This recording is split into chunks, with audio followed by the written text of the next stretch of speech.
Olá pessoal, tudo certo? Nesse vídeo eu vou apresentar para vocês o capítulo 1 do livro do Henry Mintzberg, Criando Organizações Eficazes. O capítulo 1 trata dos fundamentos do design organizacional. O que a gente vai ver nesse capítulo? O Mintzberg acaba colocando os principais elementos que ele vai utilizar por todo o livro. Então são ali uns 13, 14 capítulos do livro. Ele vai trabalhar com vários conjuntos de cinco. Ele mesmo fala isso no livro. Então ele vai falar sobre 5 partes da estrutura, sobre 5 mecanismos de coordenação, 5 tipos de descentralização e outros elementos. O que acontece nesse livro é que o Mintzberg tem uma preocupação em como principalmente dividir e coordenar o trabalho. Para ele, estrutura organizacional é a soma de como você divide e como você coordena o trabalho. O que vocês veem na tela aí, nesse organograma da GE, da General Electric, é uma configuração, uma representação de como o trabalho está dividido. O que é interessante é que nesse organograma, como em qualquer outro, você não vê como o trabalho é coordenado. E aí é onde o trabalho do Mintzberg acaba sendo um diferencial em relação a quem discute simplesmente a divisão do trabalho e apresenta essa divisão por meio de organogramas, fluxogramas a respeito da divisão do trabalho. Aqui, a gente verifica nesse organograma que há uma preocupação em dividir, em deixar muito claro quem é que faz o quê, mas a gente não verifica uma preocupação em dizer como o trabalho é coordenado, tanto dentro de cada um desses departamentos ou unidades de negócio, ou entre os departamentos. Isso acaba sendo uma dificuldade real para todo gerente quando ele precisa fazer a máquina organizacional rodar. Então, é relativamente simples você dividir o trabalho. Você pegar um conjunto de 500 operários, por exemplo, 200 pessoas do administrativo e dividir o trabalho. Colocar esse pessoal em determinadas caixinhas. O problema é fazer a máquina rodar. É quando você precisa dizer para o pessoal, olha, agora trabalhe. Quando você faz isso depois de dividir o trabalho, é onde os problemas começam a aparecer. O trabalho ele realmente não é coordenado da forma que você pensou que seria tão facilmente coordenado, tá? Então, o Mintzberg ele vai elaborar um modelo de análise. Esse modelo de análise não é uma estrutura organizacional, é apenas uma perspectiva para você analisar diferentes estruturas. Então, você vai pegar uma organização, vai pegar uma segunda, uma terceira organização de setores diferentes, portes diferentes, com idades diferentes, e você vai, por meio desse modelo de 5 partes da estrutura, poder analisar essas 3, 4, 5 organizações com o mesmo modelo. Qual que é a lógica aqui do Mintzberg? Primeiro, vamos olhar na vertical, que esse modelo do Mintzberg ele vai tratar de ápice estratégico, linha intermediária e núcleo operacional. Isso é muito parecido com o que a gente vê numa enormidade de livros aí que vão falar daquela divisão básica em nível estratégico, nível tático e nível operacional. O Mintzberg vai realmente sofisticar a discussão a respeito de cada um desses níveis, mas é muito parecido, é muito similar com o que a gente vê naqueles livros de introdução à administração que fazem essa divisão primária entre cúpula estratégica ou ápice estratégico, nível tático e depois o nível operacional. O Mintzberg vai respeitar essa divisão, mas ele vai adicionar mais 2 elementos, mais 2 partes à estrutura. A tecnoestrutura, que vocês veem aí de um lado, e a equipe de apoio ou assessoria de apoio do outro lado. Então vamos lá. Vamos considerar o caso de uma montadora de carros, que é tem uma estrutura, uma das mais burocráticas, ao lado de bancos, por exemplo, são as instituições com as estruturas mais burocráticas, tipicamente mais burocráticas. Se você pensa no caso de uma montadora de carro, você consegue imaginar que o ápice estratégico ele abriga o conjunto de pessoas ou a pessoa que é a principal responsável pela organização. Vamos pensar no presidente dessa montadora de carros. No outro extremo, ali embaixo, no núcleo operacional, você tem a presença mais marcante do pessoal envolvido na atividade fim dessa empresa, que é quem monta o carro para essa organização. E aí você vai encontrar na linha vertical um vácuo entre o núcleo operacional ali embaixo, no extremo, e o presidente da unidade no outro extremo. Você vai encontrar um vácuo de uma série de cargos que acabam sendo jogados na linha intermediária. A gente está falando de gerentes, está falando de coordenadores, está falando de supervisores, tá? Aí sobram alguns elementos que a gente ainda não conseguiu colocar nessa linha vertical de comando. quem comanda o núcleo operacional, quem comanda aquele que comanda o núcleo operacional imediatamente, que é o supervisor, e aí nesse caso quem comanda o supervisor é o coordenador, o gerente vai comandar o coordenador e os diretores vão comandar o gerente. E no ápice estratégico você tem o presidente do negócio, por exemplo, comandando os diretores imediatamente, tá? Na linha imediata de hierárquica. O que acontece aqui é que muita gente ficou de fora. Não aparece, por exemplo, o pessoal de TI, não aparece o pessoal de limpeza, porque o pessoal de limpeza, o pessoal de segurança, que muita gente vai pensar que faz parte do núcleo operacional, não é um pessoal envolvido na atividade fim da montadora. Esse pessoal presta serviço para a organização como um todo. Tanto o pessoal de limpeza e segurança, quanto o pessoal de tecnologia da informação, ou o pessoal do jurídico, ou o pessoal de pesquisa e desenvolvimento, que desenvolve inovações de produto, mas também de processos para determinadas áreas da empresa e tal. Então, a gente vai ter aí nesse bolsão da equipe de apoio, assessoria de apoio, justamente os prestadores de serviço para a organização inteira, que não se encaixam na linha vertical de comando, por isso que eles vão ficar agregados aí ao lado. E aí você tem a tecnoestrutura, a gente poderia imaginar uma flechinha da tecnoestrutura saindo para o núcleo operacional. Por quê?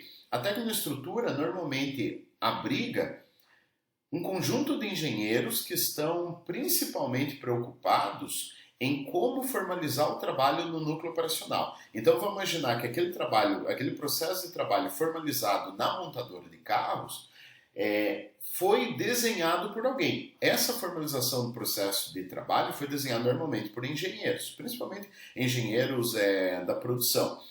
E esse pessoal da tecnoestrutura, veja que eles têm uma preocupação com uma parte da estrutura organizacional como um todo, que é o núcleo operacional. Eles prestam um serviço, entre aspas, de apenas formalização do processo de trabalho de uma parte apenas da estrutura, núcleo operacional. Enquanto o pessoal da equipe de apoio presta serviço para todo mundo. Então, na equipe de apoio você vai encontrar o pessoal de segurança, limpeza, pessoal de refeitório prestando serviço para eles mesmos, né, e para todas as outras partes dessa estrutura. Então eu vejo que com esse modelo o Mintzberg consegue fazer uma diferenciação entre funções dentro da estrutura, tanto na vertical, a linha vertical de comando, quanto esses agregados, o pessoal da tecnoestrutura de um lado e assessoria de apoio do outro lado. O que é interessante? Que essa estrutura, esse desenho que o Mintzberg apresenta, vai começar a sofrer modificações à medida que você começa a fazer comparações com algumas organizações do mundo real, empiricamente. Então, quando você olha para uma pequena panificadora, ou açougue, ou farmácia, você vai verificar que, tipicamente, ela não tem linha intermediária. Num açougue, onde existe no ápice estratégico o dono da empresa, uma estrutura simples, que coordena o trabalho de 3, 4 açougueiros, por exemplo, né? O dono do açougue coordenando o trabalho dos açougueiros, não tem linha intermediária, não tem supervisor, não tem gerente, não tem coordenador, provavelmente não vai ter uma equipe de apoio, então o pessoal de limpeza, o pessoal de refeitório, o pessoal de jurídico, de TI, você não encontra isso nesse tipo de estrutura, porque a estrutura é uma estrutura muito pequena, é o que é chamado de estrutura simples. E também não vai ter tecnoestrutura. O dono do açougue, ele supervisiona diretamente o trabalho do pessoal do núcleo operacional, porque não tem linha intermediária, então ele também não precisa de tecnoestrutura. Então eu vejo que esse modelo é realmente um modelo de análise, é um modelo genérico, que na prática ele nunca é encontrado de forma pura como está nesse desenho, sempre com uma série de adaptações em relação à literatura. Então realmente um modelo para servir de parâmetro, de referência, para você entender as estruturas de diferentes organizações, ok? Então, tendo isso em mente, a gente pode começar a pensar como é que as diferentes organizações, desde aquele açougue que eu comentei, até uma montadora de carro, uma agência de propagandas, um hospital, uma universidade, coordenam o trabalho. Por quê? Veja, o Mintzberg vai definir estrutura organizacional como a divisão do trabalho, aquilo que a gente vê no organograma, e a parte mais complicada, que é a coordenação do trabalho. Essa coordenação do trabalho interessa para a gente, principalmente como ela se dá no núcleo operacional. É ali que a gente vai verificar como é feita a coordenação do trabalho.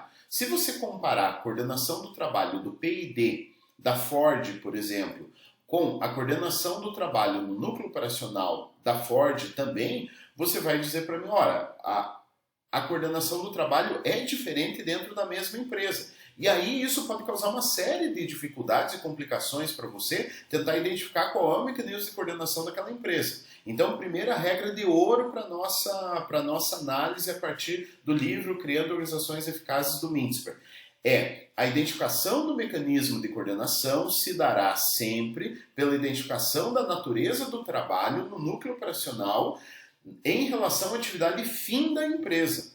Ou seja, numa montadora de carro, no núcleo operacional, onde o pessoal monta o carro, você vai conseguir enxergar como é feita a coordenação do trabalho. Ainda que exista um departamento de assessoria de apoio, de P&D, e exista um pessoal dentro do P&D responsável pela inovação de produto ou inovação de processo dentro da própria empresa. Então você pode encontrar algumas incongruências se você começa a pensar que não, essa parte da estrutura núcleo operacional tem um mecanismo de coordenação e outra parte da estrutura tem outro mecanismo de coordenação. Tá? Então qual é o mecanismo de coordenação que revela se essa estrutura é A, B, C, D ou E? Para evitar esse tipo de problema, primeira regra de ouro, você olha para a atividade fim da empresa, para a natureza do trabalho nessa atividade fim, e aí você consegue determinar qual é o tipo de estrutura que essa organização é mais semelhante, ok? Então vamos pensar o seguinte, quando a gente fala de coordenação do trabalho, que a estrutura agrega tanto a divisão do trabalho quanto a coordenação do trabalho, o Mintzberg vai apresentar 5 modos de coordenação do trabalho. Ele vai dizer o seguinte, e aí outra coisa super importante na leitura dessa literatura, desse livro em específico, é que em uma única organização, provavelmente você ache 2, 3, 4 mecanismos de coordenação presentes na mesma organização. E aí vale aquilo que eu falei agora há pouco. Como é que eu digo qual é o mecanismo de coordenação típico da estrutura? Você vai ter que olhar para a natureza do trabalho na atividade fim daquela empresa. Ainda pode permanecer o problema. Olha, eu olhei para a natureza do trabalho, para a atividade fim da montadora de carro, e eu verifiquei que há uma coordenação do trabalho, tanto por padronização do trabalho, do processo do trabalho, quanto por padronização de habilidades, ou supervisão direta, ou ajuste mútuo, ou ajustamento mútuo. O que ocorre é o seguinte, uma delas é a predominante. A empresa não conseguiria coordenar o trabalho sem aquele modo de coordenação que é o principal. Então, uma montadora de carros, ela pode abrir mão do ajustamento mútuo, que seria a comunicação, principalmente informal, de um colaborador com o outro para fazer o trabalho. Mas ela não pode abrir mão da padronização do processo de trabalho. Tá? A gente já vai voltar a esse ponto. Então, vamos lá. O que vocês veem aí na tela? O que significa supervisão direta? O primeiro modo de coordenação do trabalho. Aonde que você vai encontrar essa supervisão direta? Em estruturas que o Mintzberg denomina estrutura simples. Por exemplo, um pequeno açougue. Num pequeno açougue com um proprietário e 2, 3, 4 funcionários, eles não têm tecnoestrutura, pessoal de engenharia, para padronizar o trabalho do núcleo operacional. Eles também não têm assessoria de apoio com P&D, pessoal de limpeza, refeitório, jurídico, tecnologia da informação. E eles também não têm, normalmente, linha intermediária nesse açougue. Então, o supervisor dos açougueiros, o coordenador, o gerente, o diretor de marketing, RH, finanças, operações, não tem isso. Você tem a cúpula estratégica e você tem o núcleo operacional.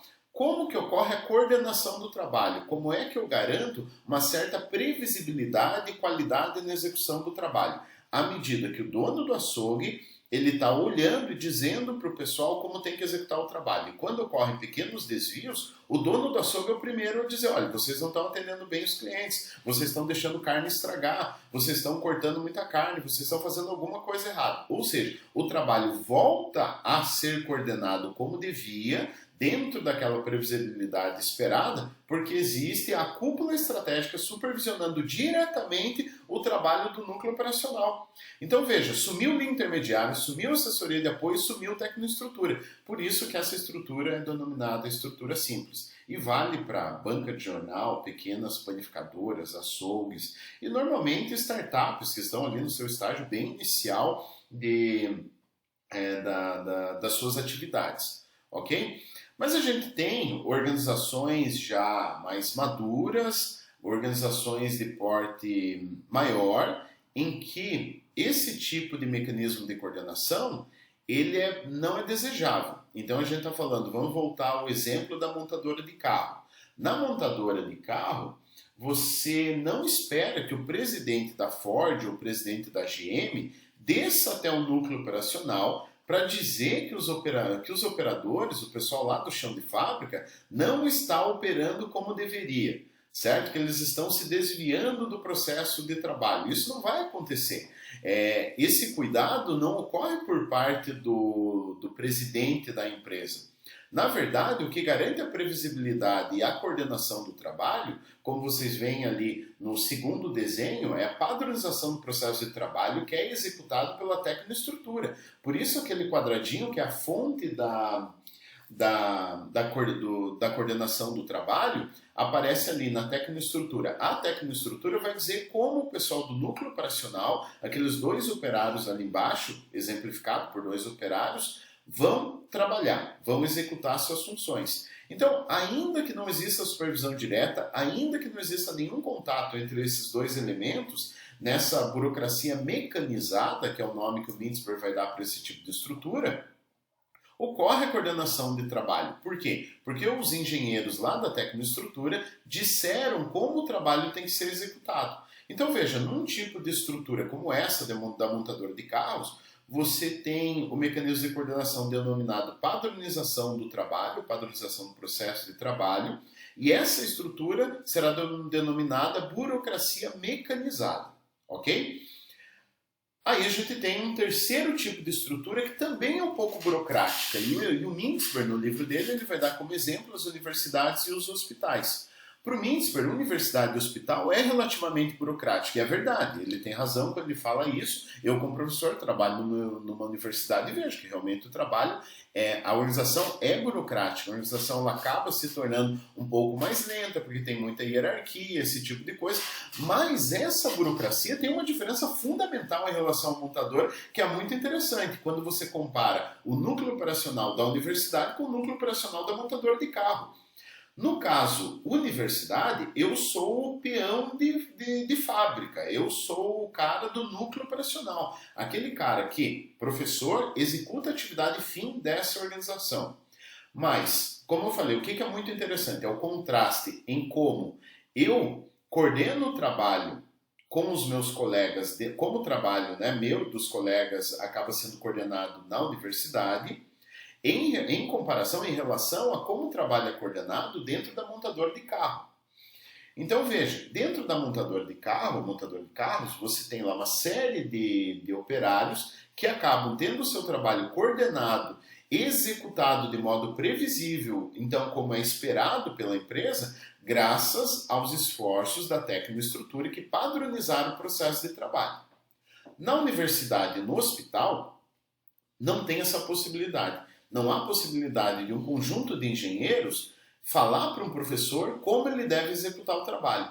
Não há possibilidade, não há possibilidade mesmo, aí definitivamente, como um conjunto de engenheiros determinar como os médicos de um hospital têm que executar a sua atividade. Então você imagina um conjunto de médicos dizendo como um neurocirurgião vai fazer a operação do cérebro de uma pessoa. O médico vai dizer, olha, você não tem capacidade para dizer como eu vou fazer a operação, porque é imprevisível. A natureza do meu trabalho, a atividade fim do hospital, que é salvar pessoas, garantir a saúde das pessoas, recuperar, restaurar pessoas, não pode ser determinado por um processo padronizado de trabalho. Ou seja, eu sou médico, eu tenho como decidir como eu vou realizar o meu trabalho, e você, engenheiro da tecnoestrutura, saia daqui, porque você não tem nada para fazer. Então, o que acontece dentro de universidades e hospitais é que a tecnoestrutura, que vocês veem ali no mesmo tamanho em todas as 5 configurações estruturais, na verdade ela é muito reduzida, ou ela realmente deixa de existir dentro desse tipo de estrutura. A organização é burocrática? É burocrática. Mas é burocrática como uma burocracia mecanizada? Não. Ela é burocrática, mas quando chega na hora de você observar o núcleo operacional dessa universidade ou desse hospital, você consegue verificar que realmente o operário, o cara no chão de fábrica, no núcleo operacional dessa estrutura, ele tem uma autonomia muito maior do que o cara que trabalha na GM, por exemplo, ou na Ford. Mas aí vem a pergunta, tá, então eu vou contratar professores, eu vou contratar médicos, eu vou jogar no núcleo operacional e dizer simplesmente trabalhem? Exatamente isso. É isso que a universidade vai fazer, é isso que o profissional que trabalha na universidade espera que a universidade faça. É isso que o médico espera que o hospital faça, que simplesmente não se metam em como é realizado o trabalho desse profissional. Mas aí você vai dizer, cara, mas aí a gente fica na mão desse cara, a gente não coordena o trabalho? O que vocês veem no slide ali é um quadradinho preto do lado de fora da estrutura e 2 médicos que estão ali fora que depois são contratados por um hospital. O que esse desenho representa? Representa que esses 2 médicos têm um mecanismo de coordenação definido e aplicado por alguém lá de fora. Então os médicos eles são treinados na universidade. Os professores são treinados na universidade, fazendo graduação, especialização, mestrado, doutorado, cursos, especializações e tal. E aí eles são alocados dentro da universidade. Quando você aloca 2 professores com mestrado e doutorado, por exemplo, em administração, e você contrata esses 2 professores para trabalhar uma disciplina de estratégia, ou marketing, ou finanças, você precisa coordenar o trabalho, você precisa dizer como ele deve executar o trabalho. Não, basicamente você diz, olha, você foi contratado para essa disciplina, vá lá e ensine.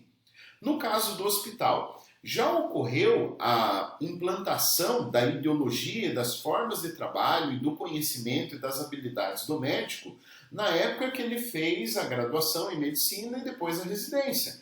Quando você contrata esse médico para o seu hospital, ele já tem as habilidades. E o que é muito interessante, as habilidades do neurocirurgião aqui do sul do país, ou do centro-oeste, ou de norte e nordeste, são praticamente as mesmas.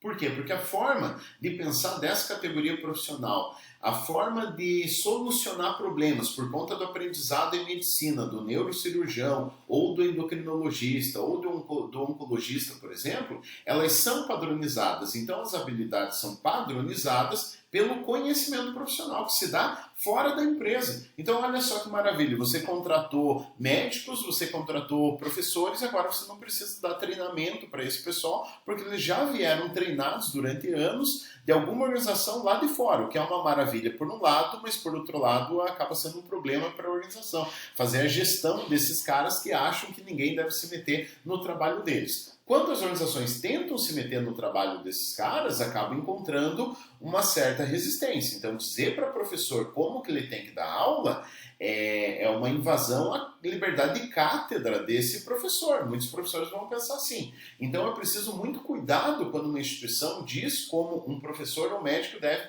passar a trabalhar. Por quê? Essa instituição vai dizer para o médico ou para o professor que a partir de agora eles devem começar a trabalhar dessa maneira, e essa instituição vai dizer, olha, isso daqui é uma sugestão, a gente espera que vocês façam isso. Se vocês trabalharem assim, vocês vão contribuir muito com a gente nesse sentido. Mas eles não têm condição de fazer o que faz com o operário. Olha, o processo de trabalho é esse. Você não está aqui para pensar como executar o trabalho. Não, no caso de professores e médicos, eles são pagos para pensar exatamente como executar o trabalho e também executar o trabalho, mas principalmente pensar como eles vão executar o trabalho. Ok? Então, no caso do primeiro desenho, você tem um pequeno negócio, supervisão direta, uma estrutura simples. Depois você tem uma montadora de carro, onde ocorre a padronização do trabalho e esse mecanismo de coordenação é definido pela tecnoestrutura. No caso da burocracia, profissional, que esse é o nome que o Mintzberg vai dar para essa burocracia, você tem uma padronização das habilidades desses profissionais. Ainda que seja uma burocracia, seja muito burocrática em todas as partes da estrutura, no núcleo operacional ela não é tão burocratizada. Ela precisa flexibilizar apenas no núcleo operacional, porque esses profissionais já foram treinados e já têm a sua ideologia e a sua sistemática de solução de problemas, ensino e tal, que eles aprenderam lá fora. Então essa organização não tem como dar treinamento para esses caras. Ah, professor, mas lá no hospital que eu trabalho, os médicos recebem treinamento. Recebem treinamento em relação a um software, em relação a um programa de reciclagem da empresa, um programa de combate a infecções, alguma coisa assim, mas não treinamento de como executar a atividade fim no núcleo operacional. E isso o pessoal não vai receber treinamento para isso. É muito pouco provável que receba. Se chegar a receber, é no sentido de atualização, é no sentido de sugestão, mas não no sentido de padronização do processo de trabalho. Isso realmente a instituição não consegue fazer. Aí você tem um outro caso, que é a padronização de resultados. Quando que isso vai acontecer? Quando a organização diz, olha, você tem que produzir bolos de 500 gramas, certo? Um bolo pequeno, dessa maneira, com esse visual, com esses ingredientes, ok? Ah, como que eu vou produzir? Não, como não interessa, me surpreenda, né? Me surpreenda no como. Eu estou te dizendo o que fazer. Tá aqui a foto do produto, você tem que fazer isso daqui. Se você vai fazer isso sentado, deitado, em meia hora, em 10 minutos, é um problema seu. Se você vai fazer ao sol, se você vai fazer dentro da panificadora ou em casa, não me interessa. O que me interessa é o resultado que você entrega. Isso não é tão comum assim, mas acontece, em algumas profissões acontece. O que acontece é muitas vezes a empresa utilizar padronização de resultado, dizer o que você tem que fazer e também como você tem que fazer. Agora veja, o como você tem que fazer acaba sendo secundário se o processo de trabalho ele já foi formalizado. Então vamos pensar assim, professor, na montadora de carro existe a padronização de trabalho, mas existe também a padronização de resultado. E aí, qual o mecanismo de coordenação da burocracia mecanizada que é a montadora de carro? É a padronização do trabalho. Ela que é a principal, ainda que exista a padronização de resultado. A padronização do trabalho ela é tão formalizada em uma montadora de carros que você não precisa padronizar o resultado. Você deixa os elementos que serão utilizados para montar aquele carro, você padroniza o trabalho e, por consequência, você tem um resultado padronizado. Mas o resultado padronizado ocorreu em função da padronização do processo de trabalho. É inevitável, com a padronização do trabalho e os mesmos itens para a montagem do carro, que você não tenha um produto padronizado no final. Então, por isso que o Mintzberg vai dizer, o mecanismo de coordenação predominante e típico da burocracia mecanizada, montadora de carro, é a padronização do trabalho, não a padronização de resultados. Em algumas organizações, você vai encontrar a padronização de resultado como elemento principal, mas não é muito comum. Onde você vai encontrar esse mecanismo de padronização de resultado é na forma divisionalizada.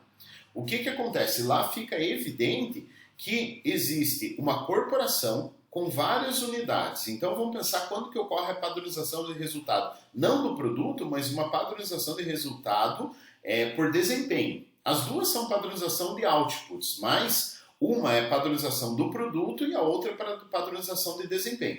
O Mintzberg vai comentar, vai esclarecer sobre essas duas formas de padronização de resultado. Mas eu já preciso adiantar isso para evitar alguma confusão. Então a padronização de resultado que vocês veem no desenho, a técnica de estrutura dizendo como tem que ser o produto final que vai surgir da relação entre esses funcionários no núcleo operacional. Isso é menos comum como uma forma principal de mecanismos de coordenação.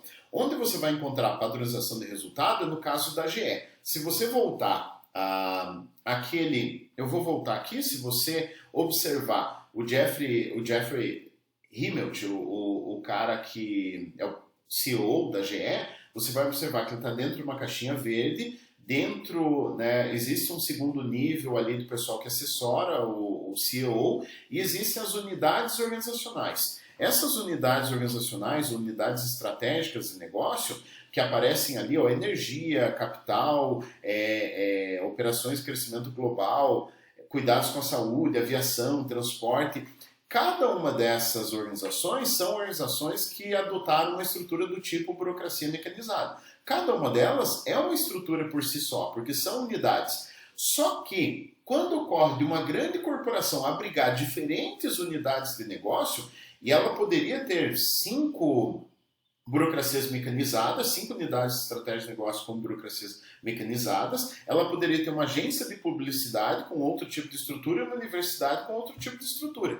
Mas o global, a estrutura da corporação como um todo, que é a soma de várias configurações estruturais, de várias unidades de negócio, vai receber o nome de forma divisionalizada. Como que o Jeffrey Immelt, esse cara que é o CEO da GE, coordena o trabalho dos presidentes das unidades de negócio por meio da padronização de resultados de desempenho. Então veja, aí a gente está falando da segunda conotação de padronização de outputs ou padronização de resultados, que é típico da forma divisionalizada. Uma grande empresa em que ela chega lá para os seus presidentes de negócio, chega e diz para o presidente de negócio da aviação e transporte e cuidados com a saúde, e diz o seguinte, olha, você tem que me entregar 12% de rentabilidade depois de 12 meses, você 25% e você 28%. Ah, mas por que dessa diferença? Bom, são setores diferentes, um setor a concorrência é muito maior, a rentabilidade será menor, mas eu quero que você traga pelo menos 12%. No teu setor que estou pedindo 28%, praticamente a gente dominou o mercado, então por causa disso você tem que me entregar um resultado muito melhor.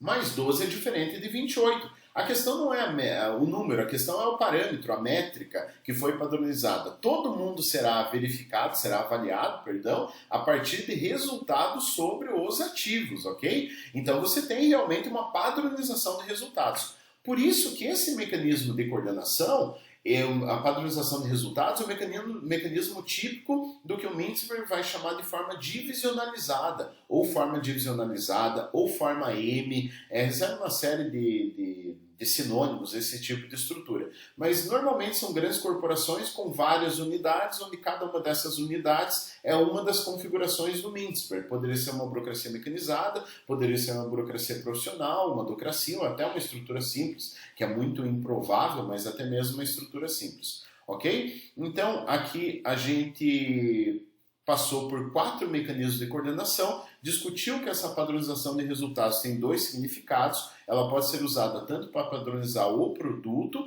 mas normalmente ela é verificada em estruturas divisionalizadas, que ela ocorre na padronização de desempenho dos diferentes presidentes que ocupam cada uma cadeira, a cadeira principal dentro de uma das unidades estratégicas de negócio. Ok? E aí tem uma estrutura que a gente não falou ainda, que é a última que o Mintzberg vai contemplar, que é o caso das organizações mais flexíveis. É o caso de organizações do tipo agência de publicidade ou agência de propaganda, onde o trabalho não pode ser padronizado. Você não consegue fazer uma supervisão direta. Então vamos lá, pensa numa agência de publicidade, você é o dono dessa agência, você tem o pessoal fazendo a criação, desenvolvendo coisas novas, desenvolvendo o trabalho para aquele cliente que quer uma coisa disruptiva, uma coisa realmente diferente do que os concorrentes, do que ela mesma estava entregando. Esse cara precisa inovar, precisa pensar em alguma coisa realmente diferente e aí você vai exercer a supervisão direta. Então você fica na cola desse funcionário lá no núcleo operacional dizendo como ele tem que executar o trabalho.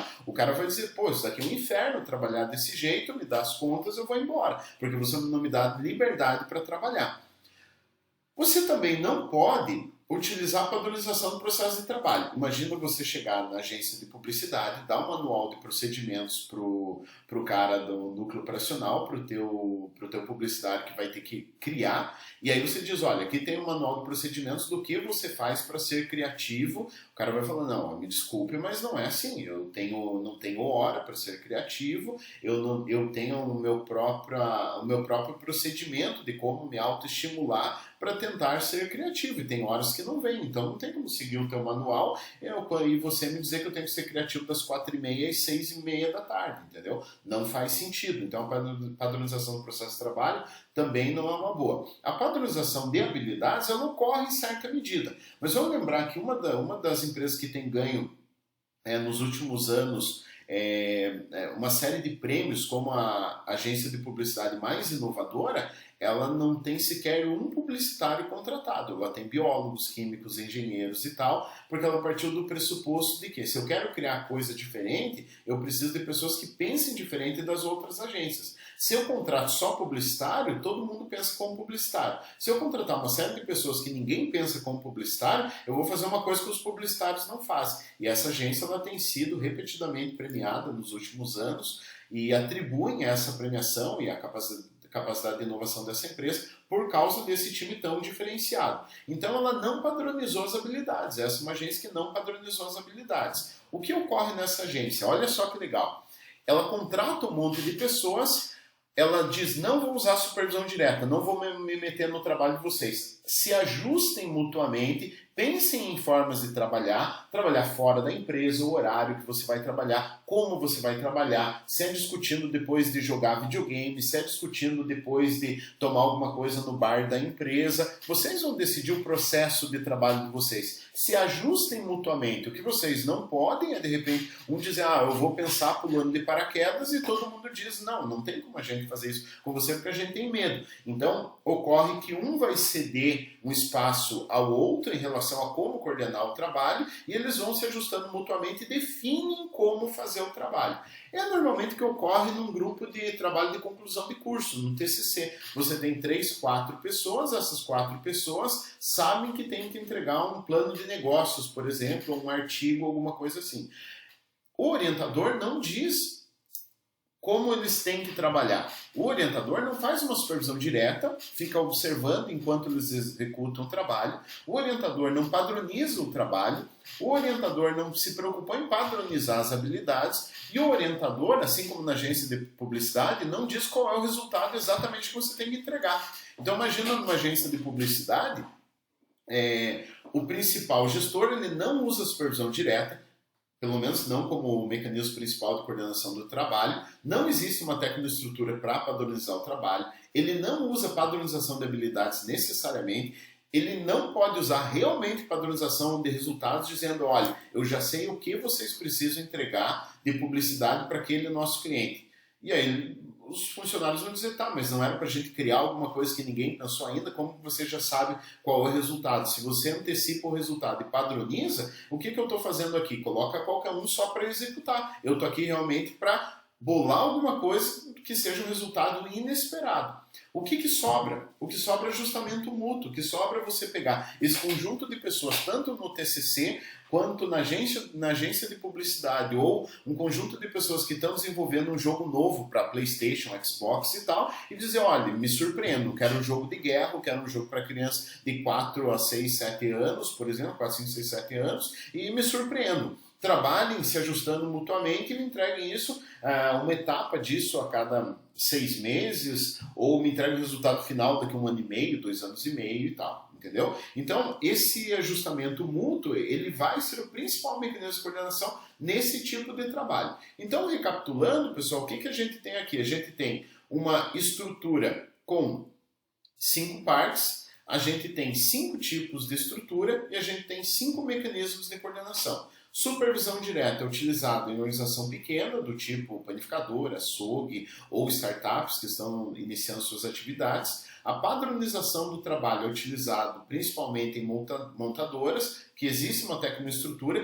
que não vai receber esse nome, tá, pessoal? Não tem um departamento chamado tecnoestrutura dentro de uma montadora. Tem uma montadora que se instalou aqui no Paraná que tem um departamento que se chama adestramento.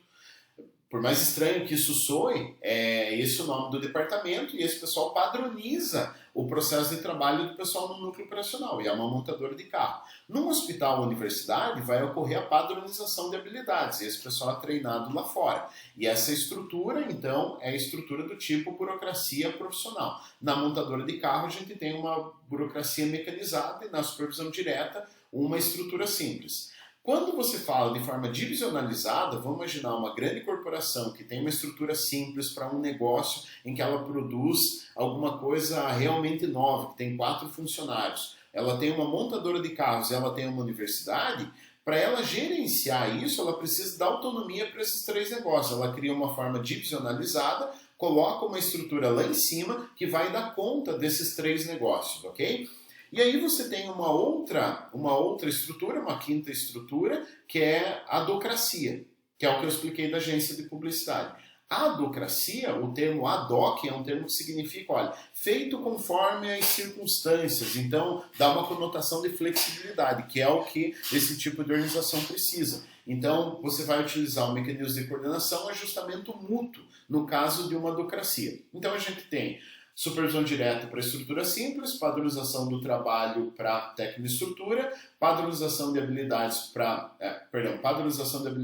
tecnoestrutura na burocracia mecanizada, supervisão direta para a cúpula estratégica na estrutura simples, padronização de habilidades no caso da burocracia profissional, e aí a parte-chave dessa estrutura é o próprio núcleo operacional que padroniza suas próprias atividades de acordo com as suas habilidades. Aí você tem na padronização de resultados, principalmente a forma divisionalizada, ok? Onde você tem a padronização dos resultados a serem atingidos pelos presidentes das unidades de negócio, e você tem na adocracia o ajustamento mútuo.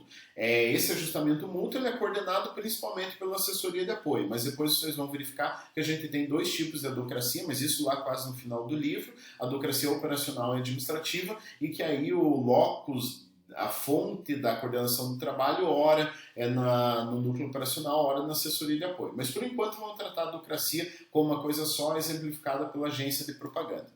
Tá? E aqui é onde a gente tem uma representação mais próxima do que eu vinha falando até agora. Então você tem na estrutura simples a supervisão direta como principal mecanismo de coordenação. Você tem na burocracia mecanizada a padronização do processo de trabalho como principal mecanismo de coordenação. Na burocracia profissional, você tem a padronização de habilidades como principal mecanismo de coordenação. Na forma divisionalizada, na direita embaixo, você tem a padronização de resultados como principal mecanismo de coordenação. E na adocracia, o ajustamento mútuo. Ok? O que esses desenhos representam? Primeiro, na estrutura simples, aparece um desenho que a linha intermediária ela foi suprimida e a assessoria de apoio e a tecnoestrutura não estão presentes. Na burocracia mecanizada, caso da montadora de carro, você tem algo muito próximo daquele desenho original do Mintzberg, que é a organização original dos livros de administração. Normalmente o pessoal assume implicitamente que todas as organizações têm esse tipo de estrutura e teorizam para as organizações como se aquilo que eles estão colocando valesse para todo e qualquer tipo estrutural. Você tem a burocracia profissional com uma tecnoestrutura muito pequena, assessoria de apoio para dar suporte à universidade e hospital, ela é mais avantajada, ela é maior, e o núcleo operacional é muito grande, certo? Ele acaba sendo um pouco mais inchado porque você depende muito desses profissionais. É só olhar a quantidade de professores numa universidade. É uma quantidade absurda perto do número de pessoas que trabalham no administrativo. Ok? Na forma divisionalizada, você tem dentro do núcleo operacional, como se fosse um núcleo operacional, várias estruturas organizacionais. E lá em cima você tem o CEO coordenando, padronizando o resultado que cada um dos presidentes daquelas 4 estruturas dentro do seu núcleo tem que atingir. Por isso a padronização de resultados é o principal mecanismo de coordenação da forma divisionalizada. Na adocracia, você quase não tem assessoria de apoio, você não tem tecnoestrutura, e essa adocracia muitas vezes ela pode estar até deslocada da estrutura principal. O que isso significa? A adocracia, a Nike é uma adocracia, diferente de uma agência de publicidade que faz o seu próprio trabalho. Mas a Nike é um tipo de adocracia que ela deslocou, ela truncou o seu núcleo operacional, por isso que aparece ali tracejado. Ela terceirizou toda a produção nas fábricas lá na Ásia, que não são delas as fábricas, e ela cuida de pesquisa, desenvolvimento e comercialização, distribuição. Então, a parte da produção, ela foi truncada, ela foi destinada a terceiros, ok? Mas esse desenho é mais para esse tipo de adocracia, que seria a adocracia administrativa. A burocracia operacional, que eu comentava antes, que é o caso da agência, você vai ter esse desenho com assessoria de apoio tendo algum papel ali um pouco mais importante para tentar assessorar as constelações de trabalho. Então, na burocracia, de forma geral, o que acontece é que você tem o pessoal trabalhando por ajustamento mútuo porque eles montam constelações de trabalho. O que isso significa? Numa agência de publicidade, você tem João, Maria e José trabalhando junto num projeto das 8 às 3 da tarde.